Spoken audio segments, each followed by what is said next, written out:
그럼 저희는 다음 코너로 넘어가겠습니다. 자, 이번에도 역시나 매일 만나는 편지의 기자님과 함께 이모저모 이슈를 모아보는 모이슈 시간이 준비가 되어 있습니다. 오늘은 또 어떤 이슈 가지고 오셨을지 궁금한데요. 기자님 어서 오세요. 네, 안녕하세요. 네, 어떤 이슈로 또 오늘 시청자분들을 즐겁게 해주실지 기대가 됩니다. 먼저 첫 번째 이슈부터 함께 만나보시죠. 오늘 첫 번째 이슈, 이 주말 사이에 정말 뜨거웠던 이슈가 준비가 되어 있습니다. 이란 영사관을 이제 이스라엘이 월 초에 폭격을 했고, 이에 대해서 예고했던 대로 이제 보복성 대규모 공습이 강행이 됐습니다. 이스라엘이 즉각 전면전 태세에 이제 돌입을 하면서 제5차 중동 전쟁이 터질 수도 있다. 지금 이런 위기감이 전해지고 있는 상황이라고 하는데요. 근데 또 이렇게 되지는 않을 것이다라는 시각도 있고요. 좀 이거 기자님은 어떻게 좀 찾아보셨나요? 네, 그렇습니다. 현재 시간으로 13일 밤 이란이 이스라엘을 향해 드론과 미사일로 대규모 공격을 감행했습니다. 앞서 이스라엘이 이란 영사관을 폭격하자 이란이 12일 만에 보복을 나선 건데요. 이란이 이스라엘 본토를 공격한 건 이스라엘 건국 이래 처음이라고 합니다. 네, 맞습니다. 이스라엘 본토를 공격했다는 게 조금 상징적인 의미가 있을 것 같아요. 이스라엘이 이제 누구든 우리를 건드리면 우리도 가만히 있지 않겠다 이렇게 이야기가 된 상태이기 때문에 전반적으로 좀 살펴보면 그럼 또 다시 재보복을 하는 거 아닌가 네. 이런 이야기도 좀 나오고 있는데 이에 대해서 국제사회 분위기는 좀 어떤가요? 네, 이란이 사상 처음으로 이스라엘 영토를 직접 공격을 하면서 국제사회도 비상이 걸렸는데요. 중동의 전쟁 위기가 최고조로 치닫자 사안을 심각하게 보고 미국은 주요 7개국 긴급 정상회의를 열었고요. 유엔은 안보리 긴급회의를 소집하는 등 국제사회도 전쟁을 막기 위해 긴급하게 움직였습니다.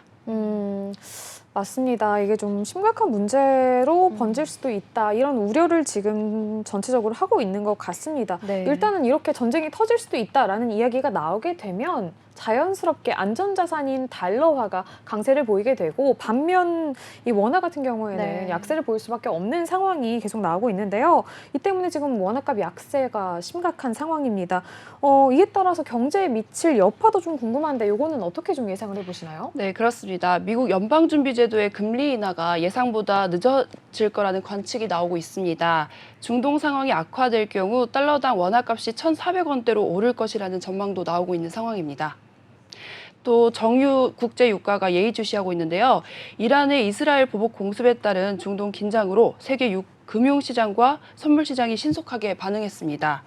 중동이 전 세계 원유의 약 3분의 1을 생산하는 곳이라 국제 유가가 급등했고 이미 배럴당 90달러를 넘어선 유가는 사태가 악화될 경우 120에서 130달러로 치솟을 것으로 전망되고 있습니다. 금값 또한 안전자산으로서의 역할을 강조받고 있습니다. 공격 직후 장중에는 1온스당 2,400달러 선을 돌파하면서 사상 최고치인 2,448.8달러를 기록하기도 했습니다. 또한 이란의 공격으로 비트코인 가격도 8% 이상 급락하기도 했습니다. 네, 이 비트코인은 안전자산이냐 아니냐에 대한 이야기가 많았는데 이번 사태를 통해서 한번 살펴보자면 비트코인은 아직까지 안전자산으로 취급받는 것 같지는 않습니다. 어쨌든 잘 들어봤습니다. 저희는 계속해서 또 업데이트되는 뉴스가 있으면 전해드리도록 하겠고요. 다음 이슈도 만나보시죠. 네, 다음 이슈입니다. 현재 국회 연금개혁에 대한 논의가 진행 중인 가운데 보험료율 및 소득대체율 조정을 두고 열린 수기토론회에서는 소득보장과 재정안전에 관한 견해가 대립이 되고 있습니다. 기자님, 이 이야기는 또 어떤 소식일까요? 네, 정말 다양한 의견이 제시되고 있습니다. 윤홍식 인하대 사회복지학과 교수는 소득 대체율을 높여 국민연금 중심으로 노후 생활을 보장해야 한다고 주장하고 있습니다. 그러나 김도영 명지대 경제학과 교수는 기금이 소진되고 나면 보험료율을 소득의 최대 35%가 될 수 있다며 우려를 표명하고 있습니다. 이번 공론화위의 주요 논점은 이안으로 압축됐습니다. 1안은 보험료율을 13%로 올리고 소득 대체율을 50%로 늘리는 내용을 담고 있습니다. 2안은 보험료율을 12%로 올리고 소득 대체율은 현행을 유지하는 내용을 담고 있습니다. 네, 현행 소득 대체율은 40%죠. 이것을 그대로 유지하는 이안과 또 소득 대체율을 50%로 늘리는 이란 두 가지 견해가 좀 첨예하게 대립되고 있는 상황인 것 같은데요. 그렇다면 이런 논의들 지금 대립뿐만 아니라 좀 다양한 의견들이 오가고 있는 것 같은데 어떻게 좀 진행이 되고 있을까요? 네, 공론화위는 13일부터 시작된 수기 토론회를 통해 여러 차례 진행되고 있는데요. 소득 보장과 재정 안정을 두고 이견이 대립되고 있는 상황입니다. 소득 보장파와 재정 안정파로 분류가 되는 전문가들이 대립되고 있는 가운데 소득 대체율을 올리는 것이 노후 세대의 소득을 늘리고 자녀 세대의 부양 부담을 줄일 수 있다는 주장과 기금 고갈이 우려된다는 반대 의견이 교차하고 있습니다. 이번 개혁안에 대한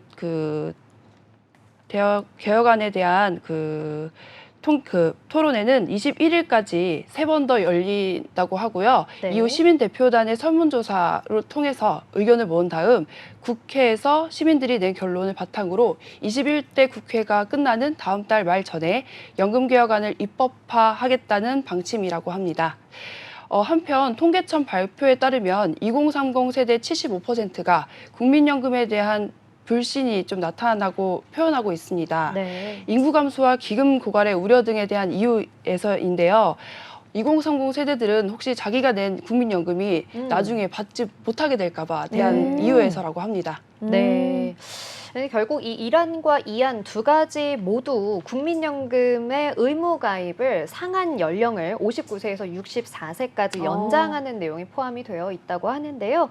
결국에는 기금 고갈이 먼저냐, 이 미래 세대의 부담을 줄이는 것이 먼저냐, 이 두 가지에 대한 논점이 좀 대립이 될 것 같습니다. 향후 논의와 결정에 대해서도 끝까지 주목해 보겠습니다. 자, 그럼 다음 이슈로 넘어가 볼까요? 네, 다음 이슈입니다. 요즘에 굉장히 뜨거운 이슈죠. 생성형 인공지능, 즉 AI에 대한 수요가 증가하게 되면서 자연스럽게 이 데이터 센터를 증설하는 움직임도 본격화되고 있다고 합니다. 네. 이 세계 각국에서 투자 유치전이 벌어지고 있다고 하는데 이 내용은 또 무슨 내용인가요? 네, 최근 빅테크 기업들이 데이터 센터를 중심으로 한 대규모 투자 유치 경쟁전을 이어나가고 있습니다. 주요 국가들이 AI 시대의 선도주자로 거듭나기 위한 노력의 일환으로 해석되고 있습니다. 특히 미국과 중국을 중심으로 데이터 인프라 구축 지원책을 내놓고 규제는 완화하는 등의 기업 친화적인 환경을 조성하는 분위기입니다. 확실히 이 데이터 센터가 AI 수요를 이렇게 담아내는 데 있어서 확장하는 내용이 꼭 필요하다고 하더라고요. 네. 이 내용 대해서 좀 더 자세하게 찾아오신 게 있다면서요? 네, 먼저 영국을 살펴보면요. 구글과 마이크로소프트를 비롯한 빅테크 기업들이 데이터 센터를 확장하고 있습니다. 영국이 AI 혁신을 촉진하고자 하는 정책적인 노력과도 관련이 있는데요. 최근에는 영국 정부와 아마존 웹 서비스가 규모가 큰 클라우드 인프라 구축 계약을 체결하기도 했습니다. 이 영국 말고도 또 일본 그리고 일부 중동 국가들까지도 데이터 센터를 향한 투자를 확대하고 있다고 합니다. 이들 국가들이 데이터 센터 확장에 큰 관심을 가진 이유는 뭘까요? 중동은 조금 생소하거든요. 네. 네, 일본의 경우 AI 기술을 국가 전략 사업으로 규정을 하고 있는데요. MS와 AWS 등이 일본 내 데이터 센터를 확장하는 등 일본이 AI 분야에서 선도주자가 되기 위한 움직임이 진행되고 있습니다. 중동 국가들의 경우 AI를 산업의 핵심으로 삼고 있기 때문에 데이터 센터의 확장에 관심을 가지고 있는 지금 분위기입니다. 아니 중동 국가들이 AI를 이 산업의 핵심으로 삼고 있는 거는 좀 색다른 이야기인 것 같습니다. 그렇다면 맞습니다. 뭐 우리나라도 질 수 없을 것 같은데 한국은 지금 네. 현재 상황이 어떤가요? 네, 한국에서도 마찬가지로 데이터 센터 확장에 대한 관심이 높아지고 있는 상황입니다. 주요 통신사와 IT 기업들이 AI 서비스 수요에 대응하기 위해서 데이터 센터를 확장하고 있습니다. 특히 NHN 클라우드와 지코어가 인천에 AI 데이터 센터를 공동으로 운영하기로 했다고 합니다. 그러면은 이런 데이터 센터 확장이 글로벌 시장에 좀 미치는 영향은 어떤 게 있을지 구체적으로 좀 알 수 있을까요? 네, 데이터 센터 확장은 AI 기술 발전과 더불어 글로벌 경제에 큰 영향을 미칠 것으로 예상이 됩니다. 빅데이터와 AI 기술을 활용한 서비스 및 산업이 발전함에 따라서 데이터 센터의 중요성은 더욱 커질 것으로 전망이 되고 있는데요. 네, 추가로 제가 자료가 모아지는 대로 또 추가로 취재해서 오겠습니다. 알겠습니다.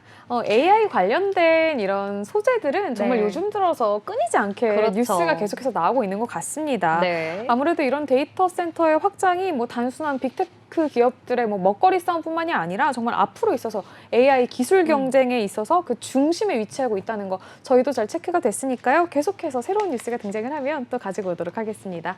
네, 좋습니다. 그러면 마지막 이슈로 넘어가 볼까요? 마지막 이슈는요.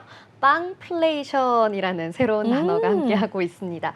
우리 앵커님 빵 좋아하세요? 너무 좋아하죠. 저도 사실 별명이 빵순일 정도로 빵 굉장히 좋아하는데요.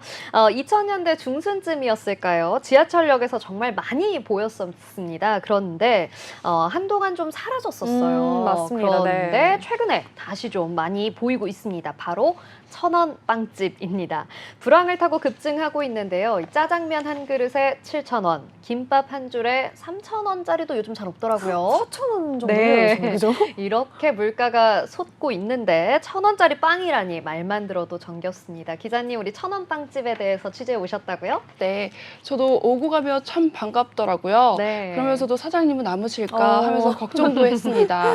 요즘 밀가루 값이 참 많이 올라서 빵플레이션이라고도 할 정도로 빵값이 참 많이 올랐는데요. 지하철역 1,000원 빵집은 미끼 상품만이 아니라 단팥빵, 크림빵 등 기본적인 빵부터 카스테라, 그리고 크로아상 등 대부분의 빵이 균일가 1,000원이었습니다. 그렇군요.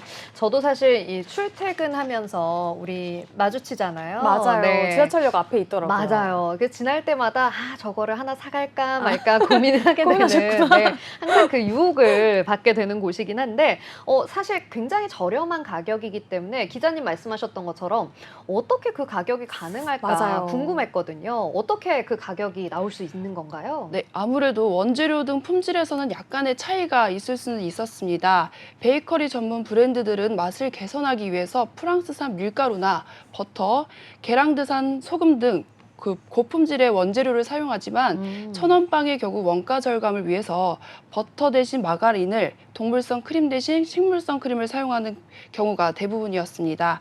베이커리 업계 관계자는 베이커리 브랜드들은 차별화를 위해서 밀가루, 버터, 소금, 설탕 등을 구매할 때 고품질의 원재료를 추구한다며 이 때문에 제조 원가율이 상당히 높은 편이라고 말했습니다.